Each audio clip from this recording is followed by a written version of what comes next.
దేవుని పరిశుద్ధ నామమునకు మహిమ కలుగునుగాక. మనందరం కూడా ఈ విధంగా ఆ తండ్రైన దేవుని నామమును స్తుతించడానికి దేవాతి దేవుడు చూపినటువంటి ఆయన మహా గొప్ప కృపను బట్టి దేవునికి మహిమ కలుగునుగాక. ఈ ఉదయకాల సమయంలో కొద్ది నిమిషాలు మనం దేవుని వాక్యాన్ని ధ్యానం చేద్దాం. మనము అపోస్తలుడైన పౌలు ఎఫెసీలకు రాసినటువంటి పత్రికను మనము ధ్యానం చేస్తూ ఉన్నాం. ఎఫెసీ పత్రిక 6వ అధ్యాయము 14 నుండి 20వ వచనం వరకు.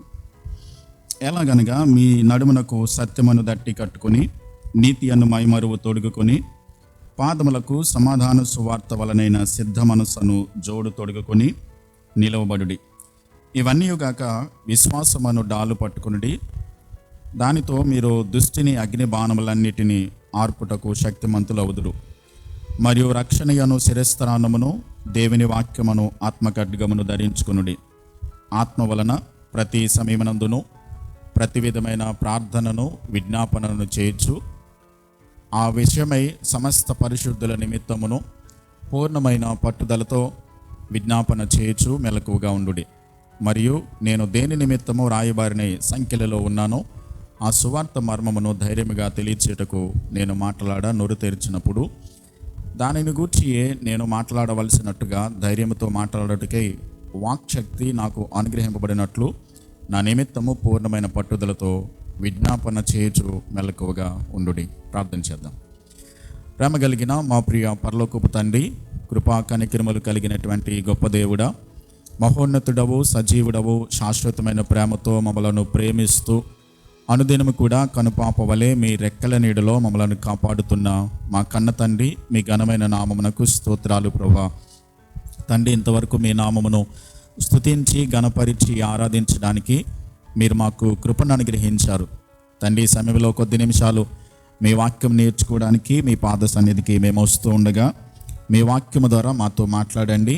మా ఆత్మీయ జీవితములను ప్రభువా ఏ విధంగా కొనసాగించాలి, ఏ విధంగా మా ఆత్మీయ జీవితాన్ని మేము కట్టుకోవాలో తగినటువంటి మీ పరలోకపు తండ్రి నాయన ఆత్మ సహాయం ద్వారా మమ్మలను హెచ్చరించండి. మీ వాక్యం ద్వారా మమ్మలను బలపరచండి. వాక్యం అనేటువంటి అద్దములో మా ఆత్మీయ జీవితాన్ని ఒక్కసారి సరిచూచుకుని మరలా తిరిగి మేము ఎక్కడ మీ చిత్తాన్ని చేయలేకపోతున్నామో ఆయా పరిస్థితులలో ప్రభా మీకు అప్పగించుకుని పరిపూర్ణంగా మీ వాక్య క్రమంలో మా ఆత్మీయ జీవితాన్ని కట్టుకోవడానికి మీ కృపను అనుగ్రహించి మేలు చేసి కాపాడి మీరు మాత్రమే మహిమ పొందుమని యేసయ్య నామములో ప్రార్థించి వేడుచున్నాను మా పరమ తండ్రి, ఆమేన్. కొద్ది నిమిషాలు దేవుని యొక్క వాక్యాన్ని మనం ధ్యానం చేయడానికి ప్రయత్నించేద్దాం. మనమందరం కూడా క్రైస్తవ విశ్వాస జీవితాన్ని కొనసాగించే ప్రతి ఒక్కరు కూడా ఆత్మీయ యుద్ధంలో ఉన్నాం. ఈ క్రైస్తవ విశ్వాస జీవితం అన్నది ఒక పోరాటం లాంటిది. ఈ పోరాటంలో కొనసాగుతున్నటువంటి మనందరం కూడా మన శత్రువు అయినటువంటి సాతానును మనము జయించే వారమై ఉండాలి. మనం గత వారాల్లో ఏం నేర్చుకున్నామనంటే, సాతాను చాలా శక్తిమంతుడు, మనకంటే శక్తిమంతుడు. వాడు దుష్టుడు, దుర్మార్గుడు, వాడు జుత్తులు మారి తంత్రాలు కల్పిస్తాడు. కాబట్టి ప్రతి క్రైస్తవుడు కూడా ఈ ఆత్మీయ యుద్ధములో మెలకువ కలిగి ఆత్మీయ విశ్వాస జీవితాన్ని కొనసాగించేటప్పుడు చాలా జాగ్రత్తగా ప్రతి క్రైస్తవ విశ్వాసి ఖచ్చితంగా పోరాడవలసిందే. ఎందుకనంటే ఈ పోరాటం లేకోకుండా, ఈ పోరాటంలో మనం పాలు పొందకుండా దేవుని ఆశీర్వాదాన్ని పొందలేం. ఆశీర్వాదం, పోరాటం, ఆశీర్వాదం, పోరాటం, ఆశీర్వాదం వెనుక పోరాటం, పోరాటం వెనుక ఆశీర్వాదం, ఇవన్నీ కూడా డిఫాల్ట్గా దేవుడు జతపరిచాడు. కాబట్టి మనము దేవుని ఆశీర్వాదాన్ని పొందాలి అని మనము ఎవరం అనుకున్నప్పటికీ కూడా ఖచ్చితంగా ప్రతి విశ్వాసి ఈ పోరాటంలో పోరాడవలసిందే. అయితే ఒక మాట ఖచ్చితంగా, మన జీవితంలో అభివృద్ధి కలగకపోవడానికి ఒక కారణం ఏంటనంటే, మన జీవితాలలో దేవుని ఆశీర్వాదాన్ని పొందలేకపోవడానికి ఒక ప్రాముఖ్యమైనటువంటి కారణం ఏంటనంటే, మనం పోరాటంలో ఉండడానికి ఇష్టపడకపోతే, ఒకవేళ ఈ పోరాటంలో సాతానుతో మనము పోరాడడానికి మనము అంగీకరించకపోతే కనుక దేవుని ఆశీర్వాదాన్ని పొందలేం. పోరాడినప్పుడు మాత్రమే, ఈ పోరాటంలో మనము విజయాన్ని సాధించుకుంటూ వెళ్ళడానికి ప్రయత్నించినప్పుడు మాత్రమే, సాతానుతో రాజీ పడుకోకుండా, లోకముతో పాపముతో ఏ మాత్రము కూడా మనము అంగీకరించకుండా దేవుని వాక్య పద్ధతిలో మన ఆత్మీయ జీవితాన్ని కట్టుకోవడానికి ప్రయత్నించినప్పుడు మాత్రమే ఖచ్చితంగా దేవుని ఆశీర్వాదాన్ని మనం పొందుకుంటాం. గెలవాలంటే వాడు ఎక్కడెక్కడ పొంచి ఉన్నాడో అన్నది ప్రాముఖ్యంగా గుర్తించాలి. సాతానుడు అన్ని సందర్భాల్లో అన్ని చోట్ల పొంచి ఉంటాడు. మన ఆత్మీయ జీవితాన్ని వెనక్కి లాగడానికి, మన ఆత్మీయ జీవితాన్ని పడగొట్టడానికి వాడు తంత్రాలు కల్పించుకుని అన్ని చోట్ల కూడా అన్ని సందర్భాల్లో వాడు పొంచి ఉంటాడు. ప్రాముఖ్యమైనటువంటి విషయం ఏంటంటే సాతానును మనము గెలవాలి, సాతాను యొక్క పోరాటంలో మనము ఓడిపోకుండా జయించాలని అంటే దేవునితో ఖచ్చితంగా మనకి సరైన సంబంధం ఉండాలి. దేవునితో సరైన సంబంధం లేకపోతే గనక ఖచ్చితంగా మనం ఓడిపోతాం. ఈ పోరాటంలో మన శక్తితో, మన జ్ఞానంతో ఎన్నడూ కూడా మనం జయించలేం. సరిపోదు, మన శక్తి సరిపోదు మనము ఈ సాతానును ఓడించడానికి. మనము ఒకవేళ ఇవి గమనించకపోతే ఎలా ఉంటుంది అంటే సాతాను యొక్క తంత్రాలు, సాతాను యొక్క పన్నాగాలు మనం అర్థం చేసుకోకోకుండా, మెలకువ కలిగి లేకోకుండా, పర్వాలేదులే అనుకుంటూ గనక మనం కొనసాగినట్లయితే ఎలా ఉంటుందనంటే ఎలక పిల్లను పట్టుకోవడానికి ఎర వేసినట్లుగా ఉంటుంది. వాడు పన్నాగాలు వేసి ఉంటాడు, మనము గమనించుకోకుండా, మనము జాగ్రత్త కలిగి లేకుండా ఉన్నట్లయితే సాతాను ఉచ్చులో మనం పడిపోతాం. అలాగే వేటగాడు పక్షులను పట్టుకోవడానికి వల వేస్తాడు, అక్కడ ఏదో గింజలు కనబడుతున్నాయి కదా అని చెప్పని వెళితే అదేమవుతుంది, చిక్కంలో చిక్కుకుంటాడు, అవి ప్రాణాలు పోగొట్టుకునే పరిస్థితికి వెళ్ళిపోతూ ఉంటాడు. కాబట్టి మన క్రైస్తవ విశ్వాస జీవితంలో చాలా జాగ్రత్తగా కలిగి ఉండాలి. చాలామంది క్రైస్తవులు ఏమనుకుంటారంటే, గతంలోనే నేను చెప్పాను, మనం పోరాడవలసిన అవసరం లేదు, దేవుడే చూసుకుంటాడు, దేవుడే అన్నీ ఆయనే చేసుకుంటూ వెళ్ళిపోతాడు, ఏ బాధ ఉండదు, ఏ సమస్య ఉండదు, ఏ కష్టం రానికోకుండా దేవుడు కాపాడుతానని చెప్పాడు కాబట్టి పర్వాలేదు, మనం పోరాడవలసిన అవసరం లేదు అనుకుంటారు. లేదు, ఖచ్చితంగా ప్రతి క్రైస్తవుడు పోరాడవలసిందే. ప్రతి క్రైస్తవుడు ఖచ్చితంగా ఈ యుద్ధ భూమిలో ఖచ్చితంగా విజయాన్ని సాధించవలసిన అవసరత ఉంది. అలా అనుకున్నట్లయితే అంటే దేవుడే నాకు సహాయం చేసేస్తాడు, దేవుడే నాకు విడుదలనిస్తాడు, ఈ పోరాటంలో నేను చేయాల్సిన బాధ్యత నాకేమాత్రం ఏమీ లేదు అని మనంతట మనముగా పక్కనుండిపోవడానికి ఇష్టపడినట్లయితే మనం ఓడిపోతాం. అది ఆత్మీయత కాదు, అమాయకత్వం అని చెప్పని చాలా సందర్భాల్లో మనం నేర్చుకోవటం జరిగింది. పౌలు గారు ఈ ఆత్మీయ పోరాటంలో, యుద్ధములో ధరించుకోవలసిన 6 రకాలైనటువంటి ఆయుధాల గురించి చెప్పాడు. ఈ యొక్క కవచాల గురించి చెప్పాడు. గత వారం మనం 3 విషయాలు నేర్చుకున్నాం కదండి. మొట్టమొదటిది ఏంటి, నడుమునకు సత్యమని దట్టి కట్టుకోవాలి. రెండవది నీతి అనే మైమరువు, ఛాతి మీద బ్రెస్ట్ ప్లేట్ మనం పెట్టుకోవాలి. మూడవది పాదములకు సువార్త వలనైనటువంటి సిద్ధ మనసు అనేటువంటి జోడు, షూస్ మనం తొడుక్కోవాలి అని మనం నేర్చుకోవటం జరిగింది. ఈ రోజున 16వ వచనంలో ఇవన్నీ గాక విశ్వాసమును డాలు పట్టుకొనిడి, దానితో మీరు దుష్టుని అగ్ని బాణములన్నిటినీ ఆర్పుటకు శక్తిమంతులగుదురు. నడుమునకు సత్యం అనేటువంటి దట్టిని కట్టుకోవాలి అని మనం మాట్లాడుకున్నప్పుడు 2 విషయాలు మనం నేర్చుకున్నాం. ఏంటనంటే సత్యము అనేటువంటి దట్టి ఉండాలి ఖచ్చితంగా. ఈ సత్యం అనేటువంటి దట్టిని రెండు కోణాల్లో మనం ఆలోచించాం. మొట్టమొదటిది ఏంటంటే మనం తెలుసుకోవలసిన సత్యము, మనం అనుసరించవలసిన, కలిగి ఉండవలసిన సత్యం. మనము సత్యవంతుడైన దేవుణ్ణి మనం తెలుసుకుని నిజమైన దేవుడు ఎవరో మనం అంగీకరించి రక్షణలోకి వచ్చిన తర్వాత, సత్యవంతుడైన దేవుణ్ణి మనము గమనించిన తర్వాత, తెలుసుకున్న తర్వాత ఆ సత్యములో మనం నడవాలి. సత్యవంతుడైన దేవుణ్ణి తెలుసుకున్న సత్యంలో నడవకపోతే మనకేమి లేదన్నమాట, సత్యమైన దట్టి లేదు. కాబట్టి మన విశ్వాస జీవితంలో సత్యవంతుడైన దేవుని తెలుసుకోవడం ఒక పద్ధతి అయినట్లయితే, ఆ సత్యవంతుడైన దేవుని తెలుసుకున్న మనము ఖచ్చితంగా మన జీవితాలలో ఏముండాలి, సత్యం ఉండాలి. మన మాటల్లో, మన క్రియల్లో, మన పనుల్లో, మన జీవితంలో, అన్ని విషయాలలో కూడా అన్ని సందర్భాల్లో ఏముండాలి, సత్యమే ఉండాలి. అందుకనే మనము ఇంటిగ్రిటీ హార్ట్ అంటే యథార్థమైనటువంటి హృదయాన్ని మనం కలిగి ఉండాలి. చాలామంది క్రైస్తవుల్లో ఉన్నటువంటి సమస్య ఏంటంటే సత్యముని గురించి తెలుసు కానీ వారి జీవితాలలో సత్యం అనేది కనిపించదు. సత్యవంతుడైన దేవుని తెలుసుకుంటారు, సత్యమైన వాక్యం తెలుసు, సత్యమైనటువంటి దేవుని గురించి ఎరిగిన వాళ్ళుగా ఉంటారు, కానీ వారి నిజ జీవితంలో, వారి యొక్క ఆత్మీయ జీవితంలో సత్యం అనేది కనిపించదు. తద్వారా వాళ్ళు సాతాను ముందు ఏమైపోతారు, ఓడిపోతారు. రెండవది నీతి అనేటువంటి మైమరువు.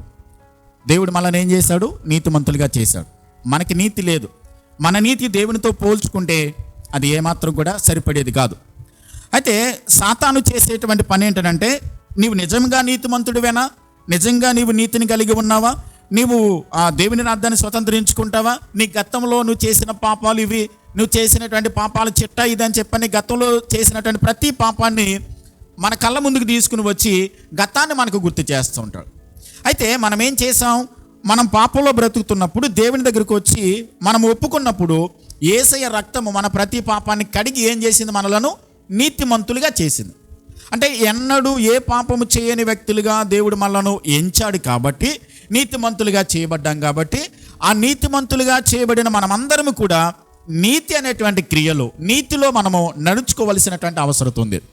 వాడు ఏం చేస్తాడు, నీతి అనేటువంటి మైమరువు అని అనుకున్నాం కదా. ఇక్కడ మన హృదయాలలో వాడు ఏం చేస్తాడంటే, మన ఆలోచనలో, మన మనసులోకి నీవు నీతిమంతుడు కాదు, నీ పాపాలు ఇంకా క్షమించబడలేదు, దేవుడి నీ కొరకు చేసినటువంటి త్యాగం అదంతా వట్టిదే అన్నట్టుగా మన జీవితాలలోనికి అనుమానాన్ని హృదయాలలో, మనసులలో, ఆలోచనలో వచ్చి కూర్చుని అనుమానముతో మనలను వాడు పీడిస్తూ ఉంటాడు. కాబట్టి మనం గమనించాలి, ఈ ఆలోచన సాతానుడు పెడుతున్నప్పుడు, సాతానుడు అలాంటి తలంపులలోకి మనం తీసుకుని వెళ్తున్నప్పుడు వాళ్ళు మాట్లాడే మాటలు ఎలా ఉంటాయంటే, వాళ్ళు చేసే ప్రార్థన ఎలా ఉంటుందనంటే, నేను పనికి మాలిన వాడిని, నేను యోగ్యుడని కాను, నేను పురుగును, నేను మట్టిని, నేను అయోగ్యుడను అన్నట్లుగా, నేను ఇంకా పాపినే అన్నట్లుగా వాళ్ళు ప్రార్థన చేస్తూ ఉంటారు. అంటే వాళ్ళకి ఏం అర్థం కాలేదు, యేసయ్య చేసిన రక్షణ కార్యము వారికి అర్థం కాలేదు. దేవుని దగ్గరికి వచ్చి మన పాపాన్ని మనం ఒప్పుకున్నప్పుడు, మొదటి యోహాను పత్రిక 1వ అధ్యాయం 8-9 వచనాల ప్రకారము యేసయ్య రక్తం మన ప్రతి పాపాన్ని ఏం చేసింది, కడిగి శుద్ధి చేసింది. ఇంకా ఆయన అన్నాడు, కొన్ని వచనాలు చదువుదాం. మనలో మీకా గ్రంథము 7వ అధ్యాయం 19వ వచనాన్ని చదువుదాం. మీకా గ్రంథం 7వ అధ్యాయం 19వ వచనం. ఆయన మరలా మన యందు జాలిపడును, మన దోషములను అణచివేయును, వారి పాపములన్నిటినీ సముద్రపు అగాధములలో నీవు పడవి. మన పాపాన్ని మనం దేవుని దగ్గరికి వచ్చి ఒప్పుకున్నప్పుడు ఆయన ఏం చేశాడనంటే, మన పాపములన్నిటినీ సముద్ర అగాధములో పడవేశాడు. ఇంకా అర్థం కావాలంటే ఎబ్రీ పత్రిక 8వ అధ్యాయం 12వ వచనం. నేను వారి దోషముల విషయమై దయ కలిగి వారి పాపములను ఇకను ఎన్నడును జ్ఞాపకము చేసుకొననని ప్రభు చెప్పాడు.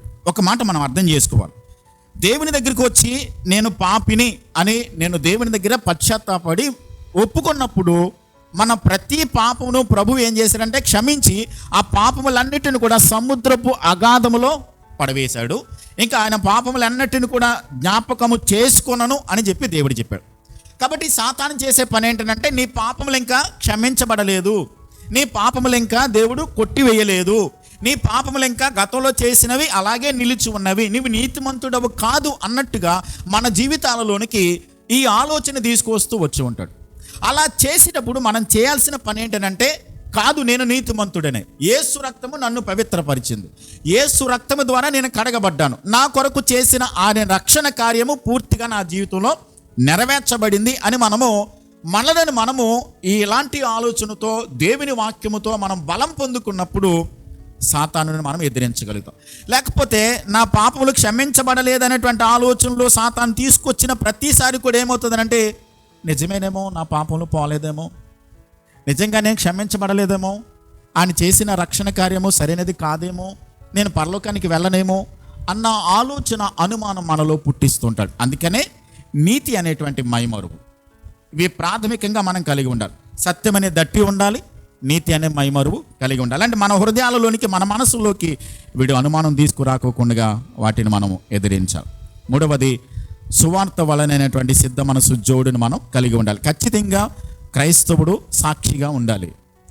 దేవుని రాజ్యాన్ని గురించి, దేవుని సత్యాన్ని గురించి సువార్త ప్రకటించవలసిన భారము మన మీద ఖచ్చితంగా మోపబడింది. పౌలు గారు అంటారు, సువార్త ప్రకటించకపోతే నాకు శ్రమ అని అన్నాడు ఆయన.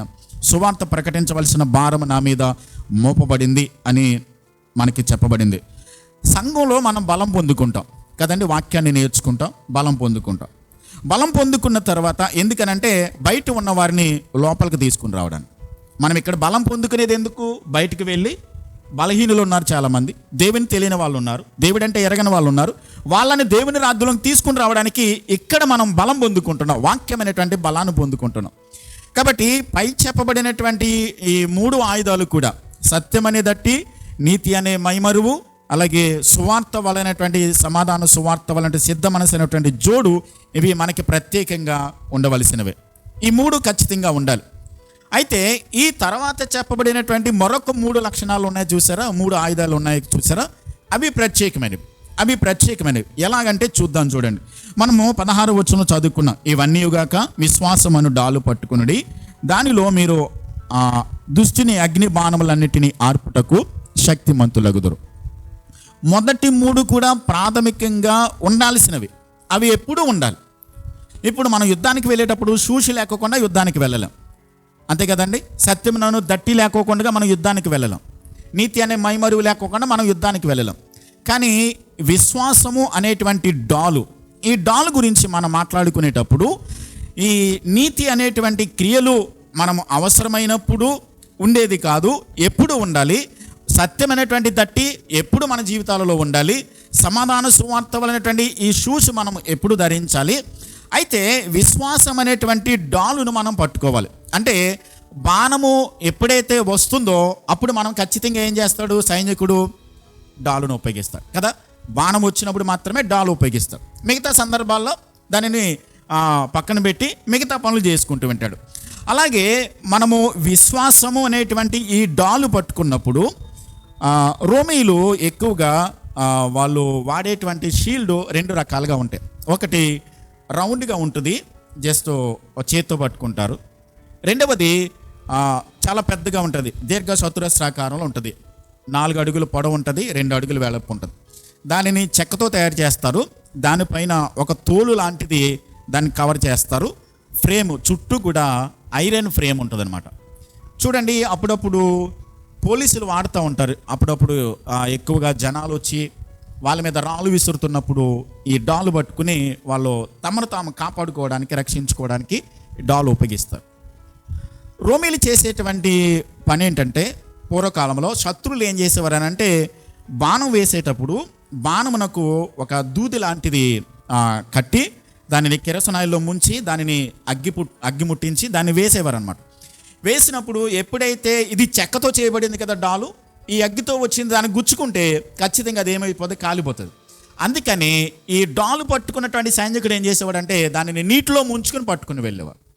ఎప్పుడైతే అగ్ని బాణం వేశారో ఇది రాగానే దానికి గుచ్చుకోగానే ఆల్రెడీ తడి ఉంది కదండి, అది పొడిగా లేదు కదా, అది కాలిపోకోకుండా తను భద్రం చేసుకోవడానికి అది ఉపయోగించేవారు. బైబిల్ గ్రంథంలో దీనిని కేడెము అని అన్నారు. మీరు బైబిల్లో అప్పుడప్పుడు చదువుతుంటారు. నాకు కేడెము అంటే అర్థం ఏంటంటే షీల్డ్ ఇంగ్లీష్లో, దానిని డాలుతో పోల్చబడింది. లాటిన్లో స్కోటం అని చెప్పని అన్నారు. సాతానుడు విశ్వాసుల మీదకి చీకటి బాణాలు విసురుతూ ఉంటాడు.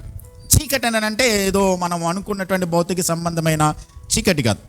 వాడు నైతిక పరమైనటువంటి చీకటి, మానసిక పరమైనటువంటి చీకటి, అపవిత్రమైనటువంటి చీకటిని మన మీదకి బాణముల వలె వాళ్ళు విసురుతూ ఉంటాడు. అనుకొనటువంటి పరిస్థితులలో మన మీద దాడి చేస్తూ ఉంటాడు. వాడు 2 రకాలైనటువంటి బాణాలు విసురుతూ ఉంటాడు. మొట్టమొదటిది ఏంటంటే ఫాల్స్ గిల్ట్, అంటే మనలో అపరాధ భావాన్ని పుట్టిస్తూ ఉంటాడు. రెండవది బ్యాడ్ థాట్స్ తీసుకొస్తూ ఉంటాడు. అనుమానము, తిరుగుబాటు, అవిధేయత, భయము, లేకుంటే దేవుని మీద తిరుగుబాటు చేయటం, ఇవన్నీ కూడా మన జీవితాలలో కలిగేటట్లుగా వాడు ఇవన్నీ మన జీవితాలలోకి తీసుకుని వస్తూ ఉంటాడు. సాతాను ఎలా శోధిస్తాడనంటే, మీరు గమనించండి, మీరు ప్రార్థన చేసేటప్పుడు కళ్ళు మూసుకుని ప్రార్థన చేసేటప్పుడు అంతకుముందు గతంలో మిమ్మల్ని మోసం చేసిన వ్యక్తి, లేకుంటే మిమ్మల్ని బాధ పెట్టిన వ్యక్తి ముఖం తీసుకొస్తూ మనకి ఆలోచనలు పుట్టిస్తూ ఉంటాడు. ప్రార్థనలోనే ఉంటాం. సీరియస్గా బైబిల్ చదువుతున్నప్పుడు రకరకాల చెడ్డ ఆలోచనలు వస్తూ ఉంటాయి. ఇదేంటి చిచ్చి, బైబిల్ చదువుతున్నప్పుడు ఎలాంటి ఆలోచనలు వస్తున్నాయి ఏంటని చెప్పని మనం అనుకుంటాం. వాడు తీసుకొచ్చే ఆలోచనలు అలా చేస్తూ ఉంటాడు. బైబిల్ చదివేటప్పుడు, ప్రార్థన చేసేటప్పుడు మన పెదవుల నుండి మాటలు వస్తూనే కానీ మన ఆలోచన ఎక్కడెక్కడికో వెళ్ళిపోతుంటుంది. మనలోనికి ఆలోచన తీసుకువస్తుంటాడు. అందుకనే 91వ కీర్తన 4వ వచనములో, ఆయన రెక్కలతో నిన్ను కప్పును, ఆయన రెక్కల క్రింద నీకు ఆశ్రయము కలుగును, ఆయన సత్యము కేడెము. ఆయన సత్యము ఏమై ఉంది? కేడెము, డాలునై ఉన్నది. అలాగే సత్యం అంటే ఏంటి? యోహాను సువార్త 17వ అధ్యాయం 17వ వచనంలో దేవుని వాక్యమే సత్యం. పౌలు గారు ఇక్కడ ఈ డాలును విశ్వాసముతో పోల్చి మాట్లాడుతున్నాడు. విశ్వాసం, మనము విశ్వాసము అనేటువంటి డాలును మనం పట్టుకున్నప్పుడు సాతాను వినియోగించేటువంటి ఎలాంటి బాణమైనప్పటికీ కూడా దానిని జయించడానికి, దానిని మనము ఓడించడానికి అవకాశం ఉంది. అందుకనే విశ్వాసం అనేటే డాలు ఉపయోగించండి అని అంటున్నాడు. విశ్వాసం మనకి ఎలా వస్తుంది?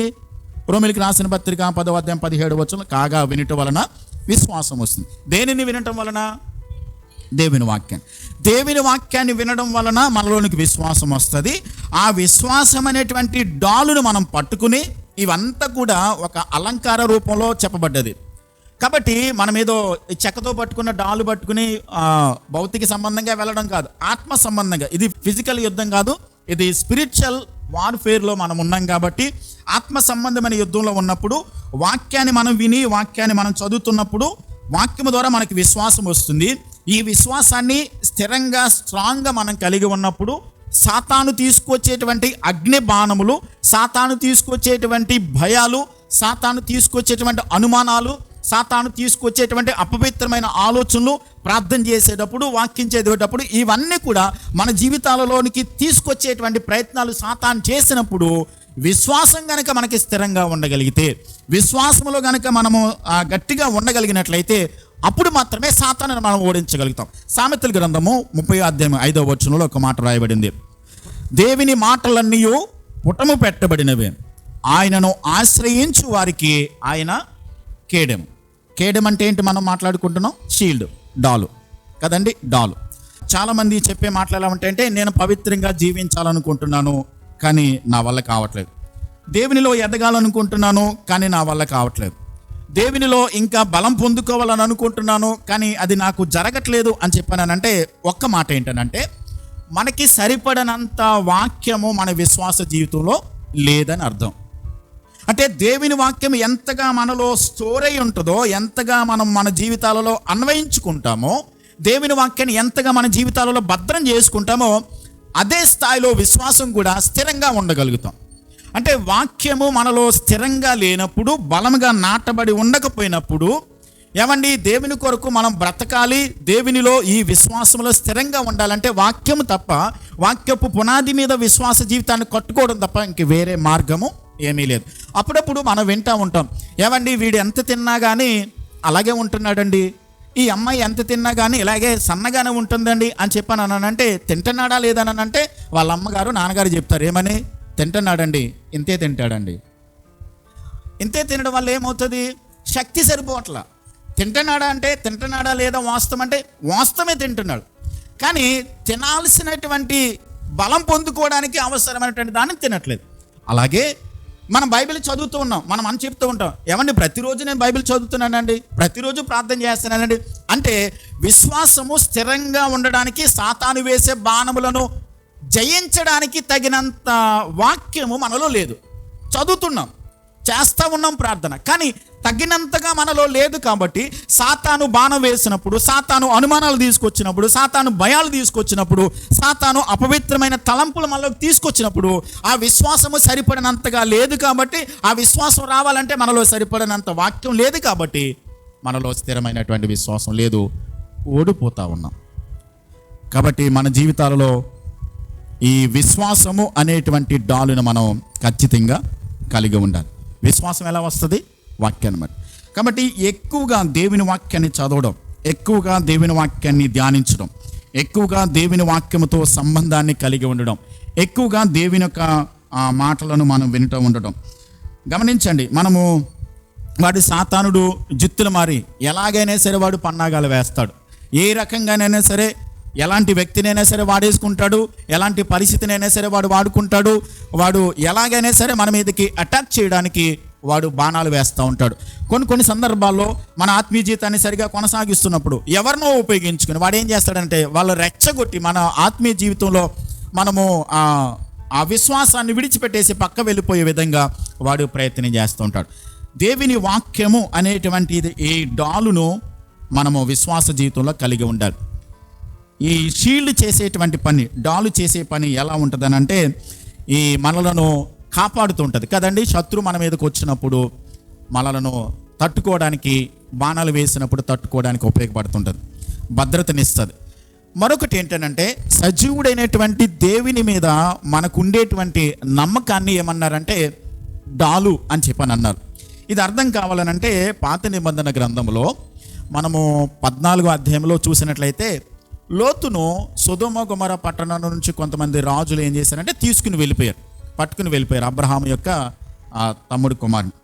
అబ్రహాము ఏం చేశాడనంటే తన దగ్గర ఉన్నటువంటి 318 మంది సైన్యాన్ని తీసుకుని, సేవకులను తీసుకుని వెళ్ళి లోతుని విడిపించుకొని తీసుకొచ్చాడు. కానీ ఆయనలో ఒక భయం ఉంది. ఏంటనంటే నేను జయించి వచ్చాను, మరలా తిరిగి 4 రాజులు మరలా నా మీద అటాక్ చేస్తారేమో అన్న భయం ఉంది.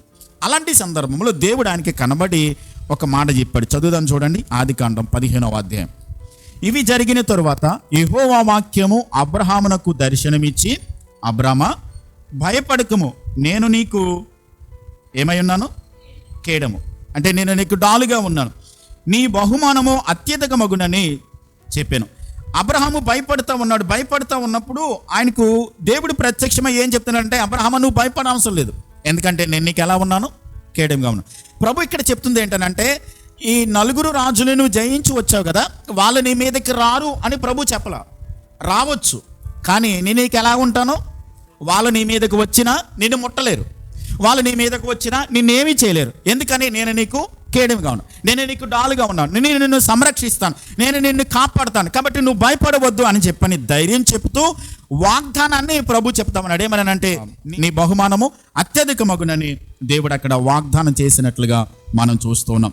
దేవుని వాక్యాన్ని మనము కేడముగా చేసుకోగలిగితే, దేవుని వాక్యాన్ని మనం ఆధారం చేసుకోగలిగితే, ఈ లోకంలో సాతానుడు వేసేటువంటి ప్రతి బాణాన్ని కూడా మనం ఏం చేయగలుగుతాం? ఎదిరించగలుగుతాం. కీర్తన గ్రంథంలో కూడా దావీదు 18వ కీర్తన 2వ వచనంలో కూడా సామ్స్ 18:2లో యెహోవా నా శైలము, నా కోట, నన్ను రక్షించువాడు, నా కేడము, నా రక్షణ శృంగము, నా ఉన్నత దుర్గము, నా దేవుడు, నేను ఆశ్రయించి ఉన్న నా దుర్గము అని ఇలా మాట్లాడుతున్నాడు. కొంతమంది ఇలా అడగవచ్చు, సార్ ప్రతిరోజు వాక్యం చదవాలంటారా అని. ప్రతిరోజు వాక్యం చదవాలంటారా? దాన్ని చాలామంది ఇలా అడగలేదు. అంటే చాలామంది వాక్యం చదవాలా అని అడిగారు, కానీ ఈ మాట అడగలేదు. ఏమంటే ప్రతిరోజు భోజనం చేయాలా, ప్రతిరోజు టిఫిన్ చేయాలా అని ఎవరు అడగలేదు. అది ఎందుకు అడగం మనం? అది ప్రతిరోజు మనం చేయాల్సిన పని. అలాగే మన భౌతిక సంబంధంగా తినేటువంటి ఆహారం ద్వారా మన శరీరానికి ఎలాగైతే శక్తి వస్తుందో, మన ఆత్మకు కూడా ప్రతిదినం మనం ఏం చేయాలి? ఆహారాన్ని ఇవ్వాలి. నిన్న భోంచేశాను కాబట్టి నిన్న తిన్న దానితో ఈరోజు నడిపించుకోవాలంటే అవ్వదు. ఈరోజు శక్తి కావాలంటే ఏం చేయాలి? తినాలి. కాబట్టి ఏ రోజుకు ఆ రోజు మనం ఆహారాన్ని తీసుకోవడం వల్ల మరుసటి రోజున మనం శక్తిని పొందుకుని మన జీవితాన్ని కొనసాగించడానికి ఎలాగైతే ఫిజికల్ ఫుడ్ మనకి అవసరమో, అలాగే మనము ఆత్మ సంబంధంగా దేవునితో మనము సంబంధాన్ని కలిగి ఉండడానికి, శక్తిని పొందుకోవడానికి మనకు ప్రతి దినము కూడా ఆహారము అవసరం. కానీ కొంతమంది ఏమంటారంటే, సార్ నాకు తినడానికి కూడా భోజనం లేదని చెప్తూ ఉంటారు కొంతమంది కదండి. ఒక పూట కూడా భోజనం లేదు, వాళ్ళకి లేదు, వాళ్ళకి పేదరికం. ఇప్పుడు అన్నీ ఉన్నవాడు తినట్లేదంటే దాని అర్థం ఏంటి? అన్నీ ఉన్నాయండి, తినట్లేదంటే అర్థం ఏంటి? సోమరితనమో, బద్ధకమో, లేకుంటే పిచ్చోడనో చెప్పొచ్చు. లేనివాడు వాడికి పేదరికంలో ఉన్నాడు. కాబట్టి మన చేతిలో దేవుని వాక్యం ఉన్నప్పుడు, మన చేతిలో దేవుని యొక్క సత్యము మన చేతిలో పెట్టినప్పుడు, ఈ వాక్యాన్ని చదివితే విశ్వాసం వస్తుందని దేవుడు మనతో చెప్తున్నప్పుడు ఖచ్చితంగా మనము వాక్యం చదవాలి అని దేవుని వాక్యం మనకి స్పష్టంగా నేర్పిస్తున్నప్పుడు ప్రతిదినం మనము దేవుని వాక్యాన్ని ఏం చేయాలి? చదవాలి, ఎక్కువగా చదవాలి. ఏమండి, దేవుడే కదా మనల్ని కాపాడాలి, దేవుడే కదా మనల్ని రక్షించాలి, దేవుడే కదా మనల్ని ఈ శత్రు యొక్క శోధన నుండి తప్పించాలి అని చెప్పి మనం మాట్లాడతాం. తప్పిస్తాడు దేవుడు. ఎప్పుడు మనము డాలు ఉపయోగించినప్పటికీ కూడా ఆ శక్తి సరిపోకపోతే అప్పుడు దేవుడు కలుగ చేసుకుని సహాయం చేస్తాడు. శోధన రాగానే సాతాను యొక్క పన్నాగాలు, బాణములు మన మీద వినియోగిస్తున్నప్పుడు, ప్రభువా నువ్వు సహాయం చేయమని అంటే, నీ చేతికి డాలు ఇచ్చాను నేను, దాన్ని వినియోగించు, దాన్ని ఉపయోగించని దేవుడు చెప్తాడు. దాన్ని వినియోగించిన తర్వాత కూడా అది మనము జయించలేకపోతున్నప్పుడు, దేవుని మీద ఆధారపడినప్పుడు చాలా సందర్భాల్లో బైబిల్లో చాలామంది చరిత్రలు కూడా ఉన్నారు. దేవుడు వారి పట్ల కలుగ చేసుకుని దేవుడు ఎంటర్ అయ్యి వారి జీవితాలలో విజయాన్ని ఇచ్చాడు. అంటే మన విశ్వాసం అనే దాని డాలును దేవుడు మన చేతికి ఇచ్చాడు కాబట్టి దానిని వినియోగించాలి, దానిని ఉపయోగించాలి. ఆ విశ్వాసం ఎలాగొస్తుందంటే దేవుని వాక్యాన్ని చదవడం ద్వారా. దేవుని వాక్యాన్ని చదివినప్పుడు విశ్వాసం వచ్చినప్పుడు స్థిరంగా బలపడి సాతాను వేసే పన్నాగాలు, ఈ యొక్క బాణములను ఎదిరించేవారుగా ఉండాలి. విశ్వాసాన్ని వాడాలి, వినియోగించాలి. దేవుడు సహాయం చేస్తాడు. అయితే ఎప్పుడనంటే మనకు శక్తి సరిపోనప్పుడు, మనము వాటిని ఎదిరించడానికి మన దగ్గర తగినంత విశ్వాసం మనలో లేనప్పుడు, దేవుని మీద ఆధారపడినప్పుడు దేవుడు మనకి తప్పకుండా ఏం చేస్తాడు? సహాయం చేస్తాడు. కాబట్టి 4 ఆయుధాలు నేర్చుకున్నాం. మొట్టమొదటిది ఏంటి? సత్యం అనే దట్టి. రెండవది నీతి అనే మైమరువు. మూడవది పాదములకు సమాధాన సువార్త వలన షూస్ తొడుక్కోవాలి. 4వది విశ్వాసం అనేటువంటి డాలు పట్టుకోవాలి. విశ్వాసం అనే డాలు. ఈ విశ్వాసం అనేటువంటి డాలు పట్టుకున్నప్పుడు సాతాను ఏ విధంగా మన మీద ప్రయోగం చేసినప్పటికీ కూడా వానిని ఓడించగలుగుతాం. ఎగ్జాంపుల్ ఏంటంటే, పాత నిబంధన గ్రంథంలో ఇశ్రాయేలు ప్రజలు కనాను యాత్రలో వెళ్తూ ఉన్నప్పుడు మోషే ఏం చేశాడనంటే, ప్రతి గోత్రంలో నుండి కూడా ఒక్కొక్క వ్యక్తిని బయటికి తీసుకుని వచ్చి 12 మందిని ఏర్పాటు చేసి, మీరు కనాను దేశానికి వెళ్ళండి, ఆ దేశంలో ఆ పంటలు ఎలా ఉన్నాయి, ఆ దేశం ఎలా ఉంది, పాలు తేనెలు ప్రవహించే దేశం అని మనం మాట్లాడుకుంటున్నాం. దేవుడు వాగ్దానం చేశాడు కదా, ఒకసారి వెళ్ళి చూసి రండి అని చెప్పని 12 మందిని పంపించారు. 12 మంది కూడా వెళ్ళారు. 40 రోజులు మొత్తం ఆ కనాను దేశం అంతా కూడా చూశారు. పంటలు బాగున్నాయి, సస్యశ్యామలంగా ఉంది, పాలు తేనెలు ప్రవహించే దేశంగా ఉంది. అక్కడ మనుషులు చాలా ఎత్తుగా ఉన్నారు, బలంగా ఉన్నారు, స్ట్రాంగ్గా ఉన్నారు. ఇవన్నీ చూశారు. అక్కడ కొన్ని ద్రాక్ష గెలలు తెచ్చారు, దానిమ్మ పండులు తెచ్చారు, ఇవన్నీ తీసుకొచ్చారు. ఫలాలు కూడా చూపించిన తర్వాత రిపోర్ట్ చెప్తూ ఉన్నారు. 10 మంది కూడా ఏం చెప్పారని అంటే, అక్కడ చాలా సస్యశ్యామలంగా ఉంది, బాగానే ఉంది. అక్కడ మనుషులు మాత్రం చాలా ఎత్తుగా ఉన్నారు, నెఫీలుగా ఉన్నారు, వాళ్ళు బలవంతులు. వాళ్ళ దగ్గర మేము ఎలా ఉన్నామంటే మిడతల్లా ఉన్నాము. మనం వాళ్ళనే ఓడించలేం, వాళ్ళని జయించలేం, మన వల్ల కాదు, మనం వెళ్ళొద్దు, వెనక్కి వెళ్ళిపోదాం అని చెప్పని మోషేకి 10 మంది రిపోర్ట్ చెప్పారు. ఇప్పుడు వాళ్ళు చెప్పింది నిజమే చెప్పారు, జరిగిన వాస్తవమే చెప్పారు. ఇద్దరైనటువంటి యెహోషువ, కాలేబులు వీళ్ళిద్దరు కూడా వాళ్ళని అడిగితే వాళ్ళు బట్టలు చింపుకొని ఏం చెప్పారనంటే, మనం వెళ్ళగలం, మనం జయించగలం, ఆ దేశాన్ని మనం స్వాధీనం చేసుకోగలం, దానిని మనం ఆక్రమించుకోగలం, ఎలాగైనా సరే మనము దానిని స్వాధీనం చేసుకోగలుగుతామని చెప్పని ఈ ఇద్దరు మాట్లాడారు. మెజారిటీ ఆఫ్ ద పీపుల్ ఏం చెప్తున్నారు? మనం వెళ్ళలేం, మన వల్ల కాదని చెప్తున్నారు. మోషే కూడా చాలా విశ్వాసం కలిగినటువంటి వాడు, విశ్వాసం అనే డాలు కలిగి ఉన్నటువంటి వాడు. ఆయన ఏం చేశాడనంటే, ఈ 10 మంది చెప్పిన రిపోర్ట్ కన్నా వీళ్ళిద్దరు చెప్పినటువంటి రిపోర్టు మెజారిటీగా తీసుకుని మనం వెళ్తాము అని చెప్పాడు. గమనించండి, ఈ 10 మంది కూడా వాళ్ళు ఫిజికల్గా కనబడుతున్నటువంటి, కంటికి కనబడుతున్నటువంటి వారి ఎత్తును చూశారు, వాళ్ళ బలాన్ని చూశారు, వాళ్ళ యొక్క పొడవును చూశారు, అక్కడ ఉన్నటువంటి పరిస్థితులన్నిటిని చూసి 10 మంది మాట్లాడారు. కానీ వీళ్ళిద్దరూ కూడా వాళ్ళ ఎత్తును చూడలా, వాళ్ళ బలాన్ని చూడలా, వాళ్ళ శక్తికి వాళ్ళ బలానికి మించినటువంటి దేవుని శక్తిని చూసి వాళ్ళు విశ్వాసమైనటువంటి డాలుతో స్ట్రాంగ్గా మాట్లాడారు. అందుకని మనం వెళ్తామన్నారు. ఇప్పుడు ఈ రిపోర్ట్ ఇచ్చిన 10 మంది కూడా కనాను దేశానికి వెళ్ళలేదు. వాళ్ళు ఈ ఇద్దరు వెళ్ళారు. అంటే విశ్వాసము ద్వారా ఎంత విజయాలు మనం సాధించగలిగితే మనం అర్థం చేసుకోవాలి. సాతానుడు మనకి ఫిజికల్గా ఇది మన వల్ల కాదు, ఇది మనం జరిగించలేము, ఈ పరిస్థితిని మనము అధిగమించలేము, ఇది మనకి సాధ్యం కాదు అన్నట్టుగా చాలా ఎత్తుగా ఉన్నటువంటి, చాలా బలమైనటువంటి పరిస్థితులు మన ముందుకు తీసుకొచ్చినప్పుడు, అయ్య బాబా నేను చేయలేనేమో, ఇది నా వల్ల కాదేమో అని అనుకుంటాం. కానీ లోకములో ఉన్నవానికంటే మనలో ఉన్నవాడు శక్తిమంతుడు. ఈ విశ్వాసము ద్వారా, ఈ విశ్వాసమైనటువంటి డాలు ద్వారా మనము ఎలాంటి పరిస్థితినైనా సరే మనం ఏం చేయగలుగుతాం? విజయాలు సాధించగలుగుతాం. ఏవండి, మీరు ఈ ప్రతిమకు నమస్కారం చేయకపోతే నేను అగ్నిగుండంలో వేసేస్తానన్నాడు. అవునా కదా? వాళ్ళు ఏం చెప్పారు? మనం ఒకవేళ మామూలుగా మనం ఆలోచన చేస్తే, ఎందుకు వచ్చిన ప్రాబ్లం రా బాబు, చిన్న దండం పెట్టేస్తే అయిపోద్ది కదా అని చెప్పాను అనుకుంటాం. అలా లేదు. వాళ్ళ విశ్వాసము దేవుని మీద, దేవుని వాక్యం మీద, వాళ్ళు నమ్మినటువంటి దేవుని సత్యం మీద వాళ్ళు కట్టుకున్నారు. అందుకనే అవసరమైతే మేము అగ్నిగుండంలోకైనా వెళ్ళిపోతాం. ఎందుకంటే మేము నమ్మిన దేవుడు, మేము ఏ దేవుని అందే విశ్వాసం ఉంచామో ఆ దేవుడు ఈ పరిస్థితిని మార్చగల సమర్థుడు. అందుకనే మీరు గమనించండి, మొట్టమొదట వాళ్ళు రాజు దగ్గరికి వెళ్ళి పరీక్షించినప్పుడు విశ్వాసం అనేటువంటి డాలును వాడారా లేదా? వాళ్ళు వాడారు. మొట్టమొదట ప్రాథమికంగా దేవుడు చేసేది అదే. మీరు గమనించండి, మన విశ్వాసాన్ని మనం వినియోగించాలి, మనం చేసే ప్రయత్నం మనం చేయాలి. ఇక అగ్నిగుండంలోకి వెళ్ళిపోయిన తర్వాత అప్పుడు దేవుడు దిగొచ్చాడు. వీళ్ళ విశ్వాసాన్ని వాడారు. నీకు సమాధానం చెప్పాల్సిన అవసరం కూడా మాకు లేదు. నెబుకద్నెజర్ రాజు ప్రపంచాన్ని పరిపాలించే సూపర్ పవర్ కంట్రీలో ఉన్నటువంటి ఆ నెబుకద్నెజర్ మహారాజుకి చెప్తా ఉన్నారు, వీళ్ళు సాష్టాంగపడి నమస్కారం చేయాల్సిన బాధ్యత కూడా, నీకు సమాధానం చెప్పాల్సిన అవసరం కూడా లేదు. మా దేవుడు, మేము నమ్మిన దేవుడు అగ్నిగుండంలోని తప్పించుటకు సమర్థుడు. రక్షించకపోయినా పర్వాలా, విడిపించకపోయినా పర్లేదు, ఆ ప్రతిమకు మేము నమస్కారం చేయమన్నారు. వేసేశారు అగ్నిగుండంలోనికి. దేవుడు దిగొచ్చి వారి విశ్వాసాన్ని ఏం చేశాడు? నిలబెట్టాడు. సాతాను సిగ్గుపడ్డాడు. అది అన్న ప్రపంచాన్ని పరిపాలించే నెబుకద్నెజర్ రాజు ఏమంటున్నాడు తెలుసా? ఓ షద్రకు, మేషకు, అబేద్నెగో దేవుడు పూజార్హుడు అన్నాడు. ఇలాంటి దేవుడిని ఆరాధించండి. ప్రపంచంలో 127 సంస్థానాలు ఉంటే ప్రతి ఒక్కడు కూడా యెహోవా దేవుణ్ణి ఆరాధించాలనే శాసనాన్ని తీసుకొచ్చాడు.